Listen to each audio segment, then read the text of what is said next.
Hi friends, welcome to Shanti reviews. ప్రతిరోజు ఈ సీరియల్లో ఏం జరిగిందో ముందుగా తెలుసుకోవాలనుకుంటున్నారా? అయితే తప్పకుండా మన ఛానల్ని సబ్స్క్రైబ్ చేసి పక్కనే ఉన్న బెల్ ఐకాన్ని క్లిక్ చేయండి. అప్పుడు మేము వీడియో పోస్ట్ చేయగానే అందరికన్నా ముందుగా ఈ సీరియల్ రివ్యూని మీరే తెలుసుకోవచ్చు. సిద్ధు ప్రేరణతోటి నా అనుకున్న వాళ్ళ కోసం నేను ఎలా ప్రాణాలకు తెగించి పోరాడతానో నువ్వు కూడా అలాగే పోరాడతావు కదా ప్రేరణ. ఆ ధైర్యంతోనే కుమార్ని కాపాడడానికి వెళ్ళాను. మరి నేను రావడం కాస్త ఆలస్యం అయి ఉంటే ఏంటి నీ పరిస్థితి? ఏముంది, చచ్చిపోయేవాడిని అనంటే అప్పుడు ప్రేరణ సిద్ధు అని అంటుంది. ఏంటి సిద్ధు ఆ మాటలు? ఏమో ప్రేరణ, నాకు ఆ టైంలో కుమార్ని కాపాడడం మాత్రమే తెలుసు. ఆ తర్వాత ఏం జరిగినా కూడా నాకు బాధ లేదు. ఎందుకంటే వాళ్ళ జీవితానికి మనం అండగా ఉంటామని మాటిచ్చాము. ఆ మాట మనం నిలబెట్టుకోలేనప్పుడు బ్రతికినా కూడా చచ్చినట్టే కదా. అందుకే ప్రాణాలకు తెగించి వెళ్ళాను. అప్పుడు ప్రేరణ, నీలాంటి ఫ్రెండ్ దొరకడం నిజంగా కుమార్ అదృష్టం. నీలాంటి ఫ్రెండ్ దొరకడం నాకు కూడా అదృష్టమే అని సిద్ధు అంటాడు. ప్రేరణ, నేను నీకు చెప్పకుండా వెళ్ళినా నా కోసం నేను ఎక్కడ ప్రమాదంలో పడతానో అని ఆ భయంతో నువ్వు మినిస్టర్ ఇంటికి వచ్చావు. నువ్వు రావడం కాస్త ఆలస్యం అయి ఉన్నా నేను ప్రాణాలతో ఉండేవాడిని కాదు ఈరోజు. నాకు కష్టం వచ్చిన ప్రతిసారి నువ్వు నాకు తోడుగా ఉంటూ కాపాడుకుంటూ వస్తున్నావు. అందుకే నేను ఎన్ని జన్మలు ఎత్తినా కూడా నీ రుణం తీర్చుకోలేను నేను. అప్పుడు ప్రేరణ, సిద్ధు, నువ్వు చేసిన సహాయాల ముందు నేను చేసిన సహాయం చాలా చిన్నదవుతుంది. ఆ మాటకొస్తే నేను నీ రుణం ఎప్పటికీ తీర్చుకోలేను. ప్రతిసారి ఈ మాట అంటావు కానీ నేను ఏ విషయంలో నీకు సహాయం చేశానని మాత్రం చెప్పట్లేదు నువ్వు నాకు. అప్పుడు ప్రేరణ ఒక్కసారిగా వాళ్ళ నాన్న గురించి మనసులో తలుచుకుంటూ ఉంటుంది. అప్పుడు సిద్ధు, ఓ హలో మేడం, ఏంటి ఏం మాట్లాడట్లేదు, సైలెంట్ అయిపోయారే? అప్పుడు ప్రేరణ అన్నిటికీ కాలమే సమాధానం చెప్తుంది. సిద్ధు, కాస్త ఓపిక పట్టు, అంతే తప్ప నువ్వు మాత్రం చెప్పనంటావు. నేను చెప్పేది ఒకటే సిద్ధు, నువ్వెక్కడికి వెళ్ళినా ఒక్కడివే వెళ్ళొద్దు. ప్రమాదాన్ని కొని తెచ్చుకోకు. ఏమున్నా కూడా నాకు చెప్పు. అప్పుడు సిద్ధు, చూడు ప్రేరణ, ఇప్పటికే నా వల్ల నువ్వు చాలా ప్రాబ్లమ్స్లో ఇరుక్కున్నావు. మళ్ళీ నిన్ను ఇబ్బంది పెట్టడం నాకు ఇష్టం లేదు.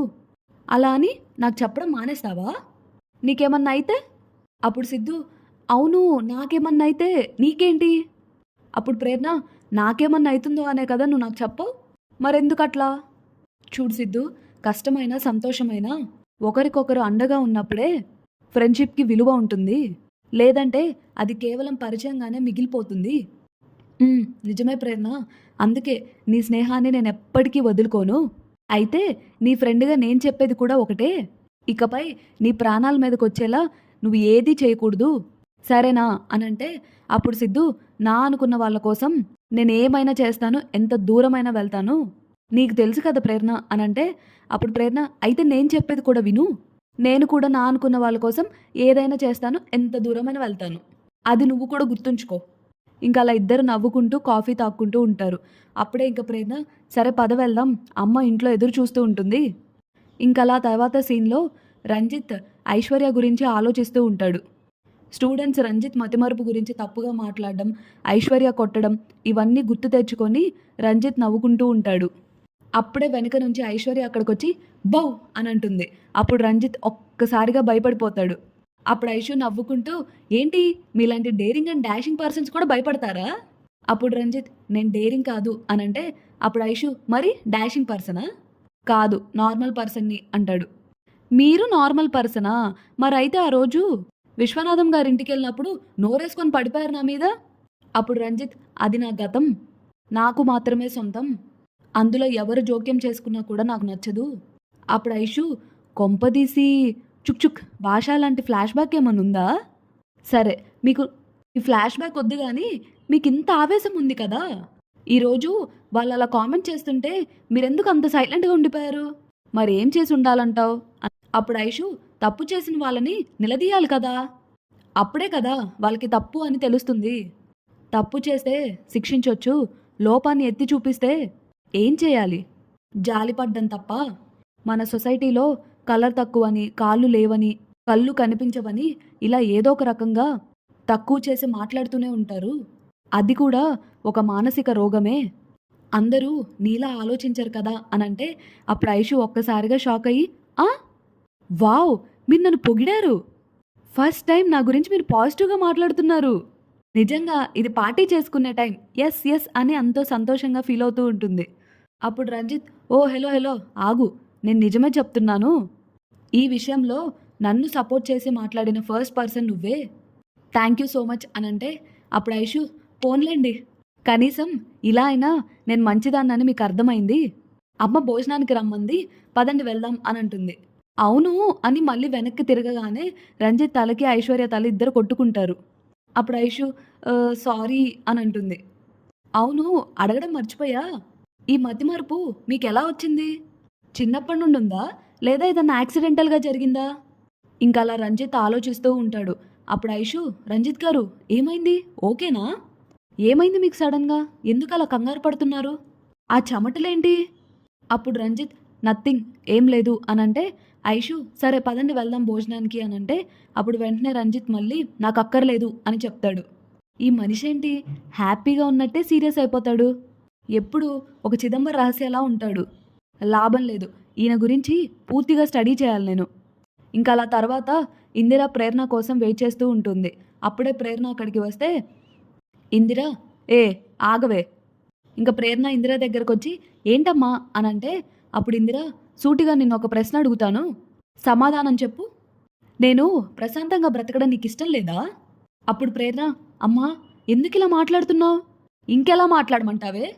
ఎదిగిన ఆడపిల్లవి కోరి ప్రమాదాలు తెచ్చుకోవద్దని నెత్తి నోరు చెప్పుకొని చెప్తున్నాను. అయినా కూడా నువ్వు నా మాట కూడా లెక్క చేయకుండా ప్రమాదాలు వెంటే పడుతున్నావు. అమ్మా నేనేం చేశానో తెలియకుండా మాట్లాడొద్దు నువ్వు. అన్నీ తెలిసే మాట్లాడుతున్నాను.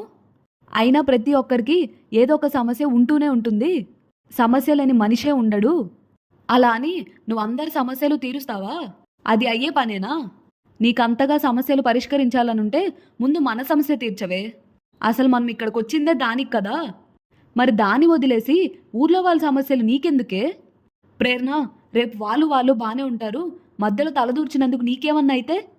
అప్పుడు ఐషు అమ్మా అక్క వచ్చి రాగానే అసలు మాట్లాడే అవకాశం కూడా ఇవ్వకుండా అన్నీ నువ్వే అనేస్తే ఎలా అమ్మా? అక్క చెప్పేది కూడా కొంచెం వినాలి కదా.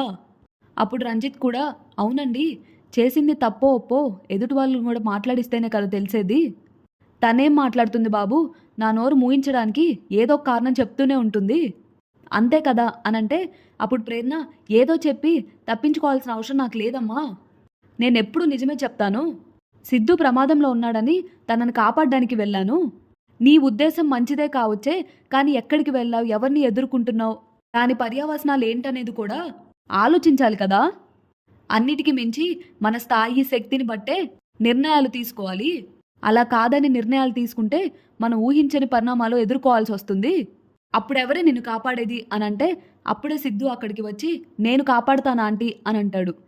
అప్పుడు ఇందిర సిద్ధుతోటి బాబు మీ లక్ష్యాలు ఆలోచనలు ఒకటే కావచ్చు, కానీ పరిస్థితులు ఎప్పుడు ఒకేలా ఉండవు కదా బాబు. ఉన్నోడెప్పుడు లేనోడ్నే దెబ్బ కొట్టాలని చూస్తాడు. మరి ఆ మినిస్టర్కి కోపం వస్తే దాన్ని ప్రేరణ మీద చూపిస్తాడు, కానీ మీ మీద చూపించలేడు కదా బాబు.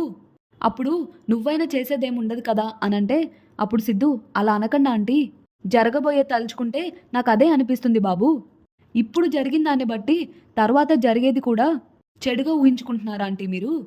అందుకే ప్రేరణకి ఏమవుతుందో అని భయపడుతున్నారు. మీరు చేసిన మంచి పని వల్ల జరగబోయేది కూడా మంచే అనుకోవచ్చు కదా ఆంటీ. మీరు అదెందుకు ఊహించుకొని ఆనందపడకూడదు? ఎందుకు ప్రతిసారి ప్రేరణ మీద కోప్పడుతూనే ఉంటున్నారు? ఆంటీ నాకు అసలు తెలియక అడుగుతున్నారు, మీరు ఇప్పుడు ప్రేరణ ఏం చేసినా తిడుతున్నారు, నా ప్రాణాన్ని కాపాడినందుకు తిడుతున్నారా మీరు? అయ్యో లేదు బాబు, మరి తనిదంతా చేసింది నా ప్రాణాలు కాపాడడానికే కదా. అసలు ప్రేరణ రావడం ఒక్క క్షణం లేట్ అయినా కూడా ఆ మినిస్టర్ చేతిలో నేను ఈరోజు చనిపోయేవాడిని. అంచుల వరకు వెళ్ళి నన్ను ప్రేరణ తెగించి నా ప్రాణాలను కాపాడింది. మీరు చెప్పినట్టు తను భయపడి మీతోనే ఉండుంటే నేను మీ ముందు ప్రాణాలతోనే ఉండేవాడిని కాదు కదా. ఇవన్నీ మీరు ఎందుకు ఆలోచించరు? ఓ ప్రాణాన్ని కాపాడిన మంచి మనిషిగా మీరు అభినందించాల్సింది పోయి మీరే ఇలా భయపడి తిడితే రేపు మీకేదన్నా ప్రమాదం వచ్చినా కూడా తను చేతకాని దానిలో ఉండిపోవాల్సి వస్తుందా అండి? సమస్య ఉందని చెప్పిన మీరే దాన్ని ఎలా ఎదుర్కోవాలో కూడా ధైర్యం చెప్పాలి, కానీ పరిస్థితుల్ని భయాన్ని అడ్డుపెట్టి పిరికి దానిలా మార్చొద్దా ఆంటీ? అనుకున్న లక్ష్యాన్ని చేరుకోవాలి అనంటే బరువు ఒక్కటే ఉంటే సరిపోదా ఆంటీ? పరిస్థితులను ఎదుర్కోవాలన్న ధైర్యం కూడా ఉండాలి. అవన్నీ ప్రేరణకు ఉన్నాయి. ప్రేరణ ఎప్పుడూ పై స్థాయిలోనే ఉంటుంది.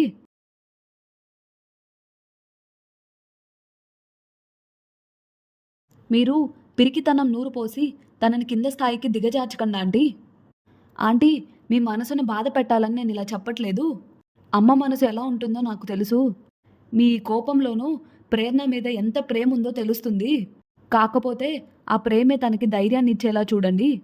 ప్రేరణ ధైర్యమే ఈరోజు నా ప్రాణాన్ని కాపాడింది. మా అమ్మకి పుత్రశోకాన్ని దూరం చేసింది. ఇంత మంచి మనసున్న కూతుర్ని కన్నందుకు నేను మీకు థ్యాంక్స్ చెప్తున్నాను ఆంటీ.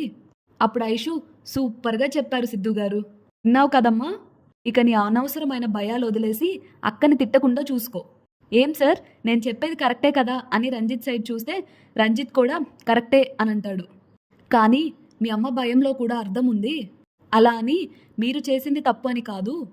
మనం ఎదుటి వాళ్ళు మంచి ఎంత కోరినా కూడా చెడు చేసే వాళ్ళు కూడా ఉంటారు. వాళ్ళతో ఎప్పటికీ మనం జాగ్రత్తగా ఉండాలి. మీరిద్దరూ కలిసి ఒక మంచి పని చేసి ఒక జంటని కలిపారు. మీ దృష్టిలో సమస్య సాల్వ్ అయి ఉండొచ్చు, కానీ ఎదుటి వాళ్ళు దాన్ని ఇంకా సమస్యగానే చూస్తూ ఉంటారు కదా. అందుకే ఏం జరిగినా ఇంకా కలిసికట్టుగా ఉండి సమస్యల్ని ఎదుర్కోవడానికి రెడీగా ఉండండి. అప్పుడు ప్రేరణ అలాగే అని అంటుంది. ఇంకా రంజిత్ అక్కడి నుంచి వెళ్ళిపోతాడు. సిద్ధు కూడా ప్రేరణకి నోట్స్ ఇచ్చి వస్తానాంటీ అని చెప్పి అక్కడి నుంచి వెళ్ళిపోతాడు. ఇంకలా తర్వాత సిద్ధు ఇంటికి రాగానే సాయితి సిద్ధుని హక్ చేసుకొని, విషయం తెలిసిన వెంటనే నీకేమైందో అని నేను ఎంత టెన్షన్ పడ్డానో తెలుసా అన్నయ్య. నాకేమవుతుందమ్మా, నాకేమీ కాదు. అప్పుడు మంజు, అని నువ్వనుకుంటే సరిపోతుందా? ఈరోజు అదృష్టం బాగుంది కాబట్టి బ్రతికి బయటపడ్డావు, లేదంటే ఏం జరిగేదో నీకు తెలియదురా. అప్పుడు విజయానంద్ కూడా, మినిస్టర్ నేను చంపుతున్నానని చెప్పగానే నా గుండె ఒక్కసారిగా ఆగిపోయింది. నువ్వు ఇలాంటి ప్రాణాంతకరమైన రిస్కులు చేసేటప్పుడు కొంచెం మా గురించి కూడా ఆలోచించాలి కదా సిద్ధు. నీకు అంత ప్రేమే ఉంటే మినిస్టర్ ఇంటికి వచ్చి అడ్డుపడి నన్ను తీసుకుని వచ్చేయచ్చు కదా, మరెందుకు రాలేదు? వద్దామనుకున్నాను, కానీ అప్పటికే పరిస్థితి చేదాడిపోయింది కదా. బాధపడుతూ ఇదిగో ఇక్కడే కూర్చున్నాను తెలుసా. నటించుకి ఇంక నువ్వు అక్కడికి వస్తే మినిస్టర్కి నీకు ఉన్న రిలేషన్ చెడిపోతుందని భయపడి రాలేదు నువ్వు. నీకు మాకంటే నీ స్వలాభమే ముఖ్యం కదా నీకు. అప్పుడు మంజు, సిద్ధు తప్పు నువ్వు చేసి మీ నాన్నని అంటావేంట్రా? అమ్మ నేనే తప్పు చేయలేదమ్మా అనంటే అప్పుడు మంజు, నువ్వే తప్పు చేయకపోతే మరి మినిస్టర్ ఎందుకు నీ మీద అంత కోపంగా ఉంటాడు? ఎందుకు చంపాలని చూస్తాడు? అమ్మ, కుమార్ శైలు కలిసి ఉండడం ఆ మినిస్టర్కి ఇష్టం లేదు, అందుకే కుమార్ని చంపాలని చూశాడు. నేను తనను కాపాడాలని చూశాను. అదెలా తప్పు అవుతుందమ్మా? ఎదుటి వాళ్ళకి ఇష్టం లేని పని చేస్తే అది తప్పే అవుతుంది కదా సిద్ధు అని విజయానంద్ అంటాడు. అయిన వాళ్ళ కళ్ళల్లో ఆనందం చూసే విషయాలైతే అది తప్పెలా అవుతుంది? ఆ మినిస్టర్ కూడా నీలాగే తన సొంత కూతురు సంతోషాన్ని కూడా దూరం చేయాలని చూశాడు. అప్పుడు సాయితి, అన్నయ్య నువ్వేం చేసినా మంచి చేస్తావు, నేను కాదనను, కానీ నీకేమన్నా అయితే నేను అమ్మ ఎంత బాధపడుతున్నామో తెలుసా నీకు? అది నువ్వు ఆలోచించావా అసలు అనంటే అప్పుడు మంజు, ఆలోచించేవాడే అయితే ఇన్నిసార్లు ఈ అమ్మ మనసుని బాధ పెట్టేవాడే కాదు. అమ్మ నేను వెళ్ళకపోయి ఉంటే కుమార్ ప్రాణాలే పోయాయి. అప్పుడు విజయానంద్, కుమార్కి ఏం కాకుండా చూసావు ఓకే, మరి నీకేదన్నా జరిగిందని తెలిసి మీ అమ్మకి ఏదన్నా అయితే కనీసం ఆలోచించావా నువ్వు? అప్పుడు నీ స్థానాన్ని నువ్వు కాపాడిన వాళ్ళు వచ్చి భర్తీ చేయగలుగుతారా? లేదు కదా. మంజు నేను చెప్తుంది నిజమే కదా అనంటే అప్పుడు సిద్ధు, అది నిజం కాదు, నీ భయం. నేను చేసే పనుల వల్ల మినిస్టర్కి కోపం వస్తే ఎక్కడ నీ బిజినెస్లు ఆగిపోతాయేమో అని నీ భయం, అంతే కదా అనంటే అప్పుడు మంజు, ఏంట్రా ప్రతిసారి మీ నాన్న చూపించే ప్రేమకి వ్యాపారానికి ఎందుకు అలా ముడిపెడుతూ ఉంటావు? ఎందుకంటే ఆయన దృష్టిలో ప్రేమ కూడా వ్యాపారమే. అందుకే ఘనాగాడ్ గురించి తెలిసి కూడా సాయితిని తన చేతులతోనే బలి చేయాలని చూశాడు. సిద్ధు, ఆ ఘనాగాడు మీ అమ్మను మోసం చేసినట్టే నన్ను కూడా వాడు మాయమాటలతో మోసం చేశాడు. నువ్వు ఆ మినిస్టర్ జోలికి అస్సలు వెళ్ళొద్దు అనంటే అప్పుడు సిద్ధు, అనవసరమైన వాటిల్లో నేను ఎప్పుడు తలదూర్చును, కానీ నా వాళ్ళ జోలికి వస్తే మాత్రం నేను అస్సలు ఊరుకోను. అప్పుడు మంజు, ఇదే వద్దంటున్నాను, ప్రశాంతంగా ఉండాల్సిన మన ఫ్యామిలీలో ఎందుకురా ఇలా గొడవలు తీసుకొస్తున్నావు? అందరినీ బాధ పెడుతున్నావు సిద్ధు, ఇంతకు ముందు జరిగింది చాలదా? మళ్ళీ ఇప్పుడు గొడవలు ఎందుకు, అది కూడా మినిస్టర్తో? వద్దురా ప్లీజ్, అన్నీ వదిలేసే సిద్ధు, అందరం కలిసి సంతోషంగా ఉందాం. అమ్మ నీ సంతోషం కోసం నేను ఏదైనా చేస్తాను అనంటే అప్పుడు మంజు, అయితే ఈ గొడవలన్నీ వదిలే. చెప్పాను కదమ్మా, నేనైతే ఎవరి జోలికి వెళ్ళను, కానీ ఎవరైనా నా జోలికి వస్తే మాత్రం నేను వదలను. మరి నీకేమన్నా అయితే అని మంజు అంటే, నీలాగే నేను కూడా క్షేమంగా ఉండాలని కోరుకునే వాళ్ళు ఉన్నారమ్మా. వాళ్ళే నన్ను కాపాడతారు అనంటే అప్పుడు మంజు ఎవర్రా అనంటే అప్పుడు సిద్ధు ప్రేరణ అని అంటాడు. అప్పుడు మంజు ఒక్కసారిగా షాక్ అయిపోతుంది. ఇది ఫ్రెండ్స్ ఈరోజు ఎపిసోడ్‌లో జరిగిన రివ్యూ. రేపటి ఎపిసోడ్‌లో ఏం జరుగుతుందో తెలుసుకోవాలి అనంటే మన ఛానల్‌ని లైక్ చేసి సబ్స్క్రైబ్ చేయండి. Thanks for watching.